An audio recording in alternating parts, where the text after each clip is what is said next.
penyimpangan atau adanya bukti ya hal-hal yang dituduhkan oleh sekelompok orang tersebut, sehingga menjadi sangat penting bagi Berita Indonesia untuk mengangkat atau untuk mempublish fakta yang kami temukan gitu, fakta-fakta kebenaran lah seperti itu, sehingga dari pimpinan redaksi sendiri berani mengatakan bahwa kalau ingin tahu tentang Al Zaitun tanya saya, kan seperti itu. Itu kan karena memang beliau sejak sudah lama ya, sudah 20 tahun beliau bersama dengan Al Zaitun, seperti itu. Jadi menjadi penting ya, karena informasi itu kan bisa apa ya? Bisa membentuk sebuah opini publik. Ketika informasi yang tidak baik yang dikonsumsi oleh publik, maka penilaian publik juga akan tidak baik. Sehingga menjadi itu kan memang diatur juga sebagai di dalam kode etik juga ya, kode etik jurnalistik, bahwa seorang wartawan itu memang harus menuliskan, harus mewartakan apa yang dia lihat dan apa yang dia dengar. Dia tidak boleh membuat tulisan, membuat berita yang tidak sesuai dengan yang dilihat dan didengarnya. Jadi memang apa yang dilihat, apa yang didengar, itu ya itulah yang harus dipublish, itu yang harus diberikan, informasi yang harus diberikan kepada masyarakat. Seperti itu ya. Berarti peran majalah Berita Indonesia ini sangat penting untuk mengangkat nama baik Mahat ya, Pak? Sebetulnya secara umum tidak hanya dalam konteks Mahat Al Zaitun. Jadi prinsip yang kami gunakan itu kan adalah prinsip jurnalistik. Kode etik jurnalistik yang kami junjung tinggi. Karena kami ini kan adalah wartawan. Di dalam kode etik jurnalistik, seorang wartawan tidak boleh membuat berita bohong atau berita hoax. Itu kode etik jurnalistik. Jadi seorang wartawan itu adalah tadi harus menuliskan, harus mempublish apa yang dia lihat dan apa yang dia dengar. Jadi berdasarkan fakta seperti itu. Jadi nuraninya itu lebih dikedepankan daripada kepentingan pribadi ataupun golongan seperti itu. Jadi kepentingannya bukan harus mengangkat sisi baik Al Zaitun, bukan. Karena semata-mata kami berpegang teguh kepada kode etik jurnalistik, profesionalisme kami sebagai jurnalis. Itulah yang membuat mengapa Berita Indonesia selalu menulis hal-hal baik tentang Al Zaitun. Kenapa? Ya karena memang itulah yang kami lihat gitu. Kami tidak melihat adanya praktek-praktek atau adanya kegiatan yang menyimpang ataupun yang negatif gitu, seperti itu. Oke. Kalau gitu lanjut lagi ke pertanyaan ketiga ya, Pak. Iya, silakan. Bagaimana Bapak berharap foto pemberitaan tersebut dapat mempengaruhi persepsi dan sikap pembaca terhadap isu toleransi di Indonesia? Ya, jadi mungkin harapan kami sekali lagi selaku jurnalis adalah foto-foto tersebut mampu menggambarkan atau mampu berbicara ya kepada khususnya bangsa Indonesia, umumnya adalah seluruh dunia atau bangsa-bangsa, bahwa ini loh potret yang ada di Al Zaitun, bahwa Al Zaitun itu adalah sebuah lembaga pendidikan ya, yang memang menjalankan visi dan misinya sesuai dengan apa yang dijadikan visi dan misinya sebagai pusat pendidikan, kemudian budaya toleransi dan perdamaian, kan seperti itu. Jadi melalui foto-foto itu, maka kehadiran duta-duta besar, ya kan, pada era 2000 berapa itu ya, sekitar 2013 atau berapa, itu kan membuktikan gitu, di mana Al Zaitun itu tidak seperti yang disangkakan oleh sekelompok orang tadi, bahwa ada kan yang menjudge bahwa Al Zaitun itu sangat eksklusif gitu. Jadi sebelum mereka menjudge Al Zaitun itu adalah eksklusif, kan sudah dibuktikan tahun 2000-an ke sana bahwa Al Zaitun tidak eksklusif, melainkan justru inklusif, sangat inklusif gitu kan. Sangat terbuka gitu. Jadi kebalikannya ya. Karena siapapun yang berkunjung ke sana diterima. Ada sekitar 10 sampai 13 duta besar diterima di Mahat Al Zaitun. Pendeta diterima di Al Zaitun. Kemudian siapa lagi tuh? Pemuka-pemuka agama yang lain, termasuk yang terbaru ya, pernah berkunjung tokoh dari Protestan.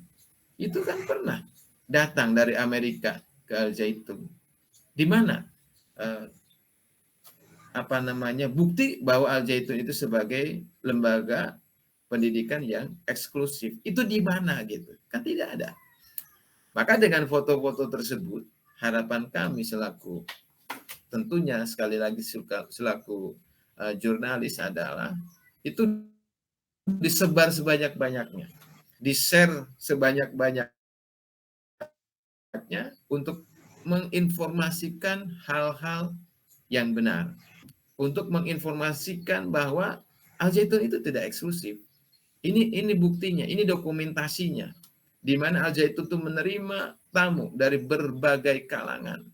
Terakhir bahkan orang seperti Mbah Gimbal saja diterima.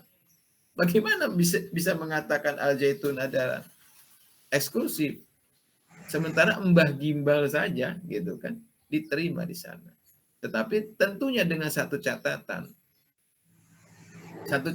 bahwa niat kedatangannya adalah baik. Itu yang kami lihat sebetulnya. Tetapi ketika niat kehadirannya ke Al Zaitun adalah membawa misi atau niat yang tidak baik, yang kurang baik, ya, jangankan Syekh Al Zaitun, alam saja sudah tidak menerimanya. Seperti itulah gambarannya. Oke. Baik, boleh dilanjut lagi ya, Pak? Ya, dilanjut silakan. Apakah ada tantangan khusus dalam mengkomunikasikan pesan toleransi melalui foto pemberitaan? Jika ada, bagaimana cara mengatasinya, Pak? Kalau tantangan yang bersifat teknik sih tidak ada ya. Cuma kalau tantangan yang bersifat efektivitas atau efektifnya itu mungkin saat ini sudah kurang ya efektivitasnya gitu. Tapi kalau secara teknik tidak ada. Artinya apa? Mungkin untuk hari ini untuk berita berupa picture itu juga sudah tertinggal juga ya. Seiring perkembangan teknologi yang ada. Hari ini lebih kepada digital. Jadi tantangannya hari ini ketika berita-berita foto itu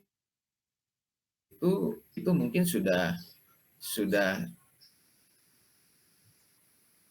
cara lama begitu. Tapi ya masih relevan juga sih, masih relevan juga dengan foto-foto tersebut. Seperti itu ya. Tantangan sih tidak ada lah, itu tidak ada. Gitu. Alhamdulillah gitu ya, Pak. Hmm. Oke, dilanjut ke pertanyaan kelima ya, Pak. Ya. Bagaimana redaksi majalah Berita Indonesia memastikan bahwa foto-foto pemberitaan tersebut mewakili nilai-nilai toleransi yang ingin disampaikan? Gimana coba diulang? Bagaimana redaksi majalah Berita Indonesia memastikan bahwa foto pemberitaan tersebut mewakili nilai-nilai toleransi yang ingin disampaikan? Oh ya, itu tadi foto-foto tersebut adalah foto-foto yang memang bersifat momentum ya. Jadi angle-nya itu, angle pengambilan fotonya harus tepat.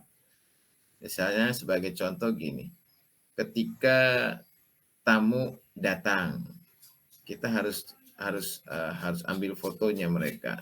Siapa yang datang? Seperti itu. Kemudian kita tulis di bawahnya keterangan kan, caption, misalnya ada captionnya di situ kan. Kita tulis misalnya Duta Besar Palestina gitu kan. Duta besar. Jadi sehingga gambar itu berbicara kan. Kemudian saat mereka bersalaman kan gitu, kita ambil juga fotonya. Kemudian di saat salaman pun kan ada salaman yang biasa saja, ada juga bersalaman yang menunjukkan sebuah kedekatan. Katakanlah salaman antara duta Palestina dengan Syekh Al Zaitun. Itu kan ada detik-detik ya di mana salaman mereka itu berbeda. Salaman antara orang yang dekat gitu kan atau sahabat dekat dengan yang bukan sahabat dekat kan bisa ada perbedaan di situ. Jadi kita sekali lagi sebagai jurnalis itu memang foto itu adalah foto-foto yang momentum gitu, bukan foto yang disetting seperti itu. Itu aja mungkin ya. Oke, Pak. Lanjut ya, Pak, ke pertanyaan. Iya. Apakah majalah Berita Indonesia memiliki rencana atau strategi khusus untuk terus mengangkat isu toleransi melalui foto-foto pemberitaan di masa depan? Untuk eksistensinya, untuk berupa foto akan terus sih, karena memang kita juga terkadang berpikir begini, oke, hari ini semua sudah digital, gitu kan. Tetapi kita juga berpikir bahwa tidak selamanya digital itu juga mewakili yang bukan digital gitu. Jadi tentu saja untuk Berita Indonesia sendiri juga masih akan menerbitkan majalah sih sebetulnya, walaupun tidak seperti sebelumnya. Kalau sebelumnya kan bisa dikatakan ada jadwalnya ya, 1 bulan 1 kali kita mesti terbit. Mungkin untuk saat ini terbit majalah Indonesia itu adalah sesuai dengan kebutuhan saja. Jadi kapan kita melihat bahwa harus diterbitkan majalah, maka barulah di situ kami akan menerbitkan majalah. Tapi kalau dianggap belum gitu kan, belum saatnya atau belum waktu atau belum penting gitu kan, maka kami tidak akan menerbitkan. Contoh seperti itu dalam kasus nanti menjelang persidangannya Syekh Al Zaitun. Di situ mungkin kami akan membuat sebuah majalah, di mana majalah tersebut akan mengupas sebuah keprihatinan ya, sebuah bukan keprihatinan, jadi akan menggambarkan betapa toleransi itu mendapatkan sebuah tantangan yang luar biasa dari kalangan justru kalangan orang-orang yang beragama ya, seperti itu. Sedikitnya gambaran seperti itulah intinya. Jadi nanti kita akan menggambarkan bahwa betapa beratnya untuk untuk menjadikan Indonesia ini sebagai bangsa yang toleran, karena adanya tadi ya, adanya fanatisme terhadap mazhab. Karena sebetulnya yang menghalangi terwujudnya sebuah toleransi dan persatuan itu adalah adanya fanatisme terhadap mazhab tertentu. Jadi bukan fanatisme agama ya. Kalau fanatisme agama tidak ada masalah di situ, karena memang harus fanatik. Bagaimana bisa kita menjalankan sebuah keyakinan ketika kita tidak fanatik? Tetapi yang menjadi masalah adalah ketika seseorang itu fanatik terhadap mazhab tertentu. Misalnya di Indonesia itu kan dikenal dengan adanya 4 mazhab, gitu kan. Itu kalau misalnya si A, ya kan, bermadhab kepada katakanlah si B, terus si B mazhabnya beda lagi, terus gitu kan. Kata orang pertama bermazhab kepada si A, orang kedua bermazhab kepada si B, orang ketiga bermazhab kepada si C, orang keempat bermazhab kepada si D misalnya kan. Nah, 4 orang itu ketika duduk bersama, itu pasti tidak akan memiliki toleransi. Karena fanatik tadi, fanatisme tadi. Tetapi kalau tidak fanatik, yang berempat itu tadi, kemana saja, di mana saja, mereka akan baik-baik saja. Gitu. Itu masalah yang ada di bangsa Indonesia sih sebetulnya. Oke, gitu ya. Suaranya hilangan, Pak. Suaranya hilang? Ini jelas? Jelas. Jelas ya? Hampir hilang tadi. Oh, tadi hampir hilang ya? Kalau gitu lanjut ke pertanyaan selanjutnya ya, Pak. Ya, lanjut. Apakah Bapak percaya bahwa foto-foto pemberitaan tersebut dapat memainkan peran penting dalam menciptakan kesadaran dan pemahaman yang lebih baik tentang pentingnya toleransi dalam masyarakat? Kenapa, Pak? Ya. Sebagai jurnalis tentu saja itu sangat kami yakini ya. Meskipun itu sesuai dengan zamannya ya. Pada saat Berita Indonesia itu didirikan, tentu itu sangat efektif sekali gitu ya. Karena memang bagaimanapun gambar atau foto itu sebuah lagi-lagi dia adalah sebagai bukti autentik ya. Foto itu kan sebagai bukti autentik atas sebuah kejadian yang terjadi di masa lalu. Kan seperti itu ya. Jadi kami sangat meyakini bahwa dengan foto-foto yang kami muat di majalah Berita Indonesia itu akan sangat mempengaruhi ya. Akan sangat karena ketika seseorang melihat foto kan bukan hanya mata yang melihat, tetapi pikiran pun akan akan mencerna gitu. Ini foto siapa, di mana? Maka si pembaca atau orang yang melihat foto tersebut juga akan berimajinasi gitu. Dia akan berdialog dengan pikirannya kan. Oh, berarti ini tuh begini. Ini tuh begitu gitu. Itu sudah pasti gitu. Sangat meyakini gitu. Bahwa dengan foto-foto yang ditampilkan di majalah Berita Indonesia itu akan sangat mempengaruhi para pembacanya. Oke. Ini pertanyaan terakhir ya, Pak. Ya, Apakah ada pesan yang ingin Bapak sampaikan kepada para pembaca mengenai isu toleransi dan bagaimana foto-foto pemberitaan dapat membantu mempromosikannya, Pak? hmm.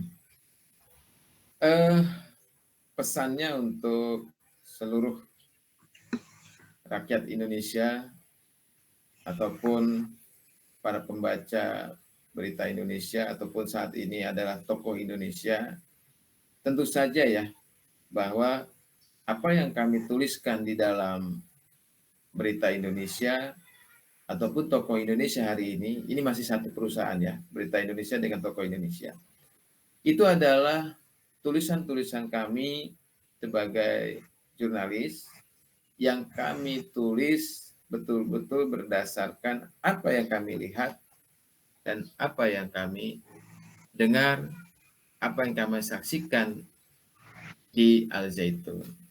Sehingga ini menjadi sangat penting untuk di-share sebetulnya ya. Di-share mungkin ya kalau hari ini atau mungkin bahkan ditulis ulang. Ya, tidak masalah itu. Karena ketika kebaikan itu digandakan, itu malah baik. Ya kan? Jadi tidak masalah ya ketika misalnya ada majalah berita Indonesia yang mengangkat tentang toleransi ya yang dijalankan di Al Zaitun, kemudian contoh misalnya difoto ya kan, diupload di Facebook, di Twitter ataupun di media sosial lainnya, itulah mungkin sebenarnya yang harus dilakukan oleh para pembaca kami, para pembaca berita Indonesia. Mengapa? Karena itu kepentingannya bukan ada pada berita Indonesia. Kepentingannya adalah sebenarnya toleransi itu menjadi sesuatu yang sangat dibutuhkan oleh bangsa Indonesia untuk terwujudnya sebuah persatuan. Tidak akan ada persatuan Indonesia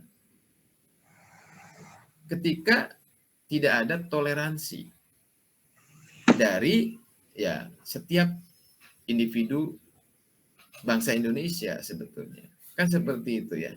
Jadi kepentingannya adalah bukan pada kami berita Indonesia, namun kepentingannya adalah untuk bangsa dan negara. Untuk Indonesia ini menjadi Indonesia yang maju ya, Indonesia yang mengangkat atau menjunjung tinggi nilai-nilai toleransi dan perdamaian. Itu saja mungkin pesannya dari kami selaku redaksi Berita Indonesia. Terima kasih Fadia waktunya. Alhamdulillah ya Pak, terima kasih atas jawaban dari wawancaranya.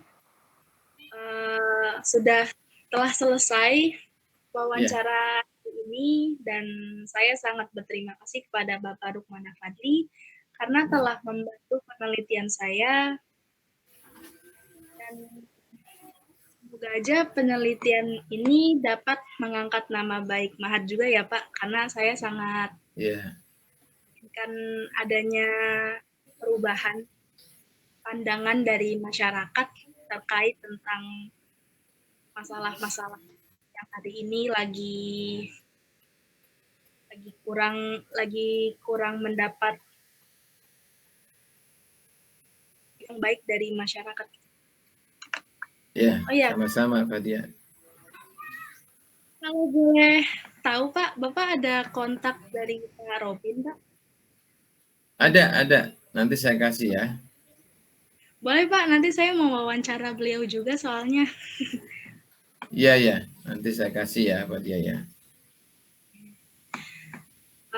Cukup segitu dulu ya Pak. Makasih ya Pak sudah. Ya, sama-sama Fadia. Terima kasih. Assalamualaikum warahmatullahi wabarakatuh. Boleh keluar Pak? Iya. Bentar dulu, mau difoto. Ya. Ah, udah keluar. Dipa tadi moto nggak? Moto nggak? Moto nggak? Moto kan? Thank you.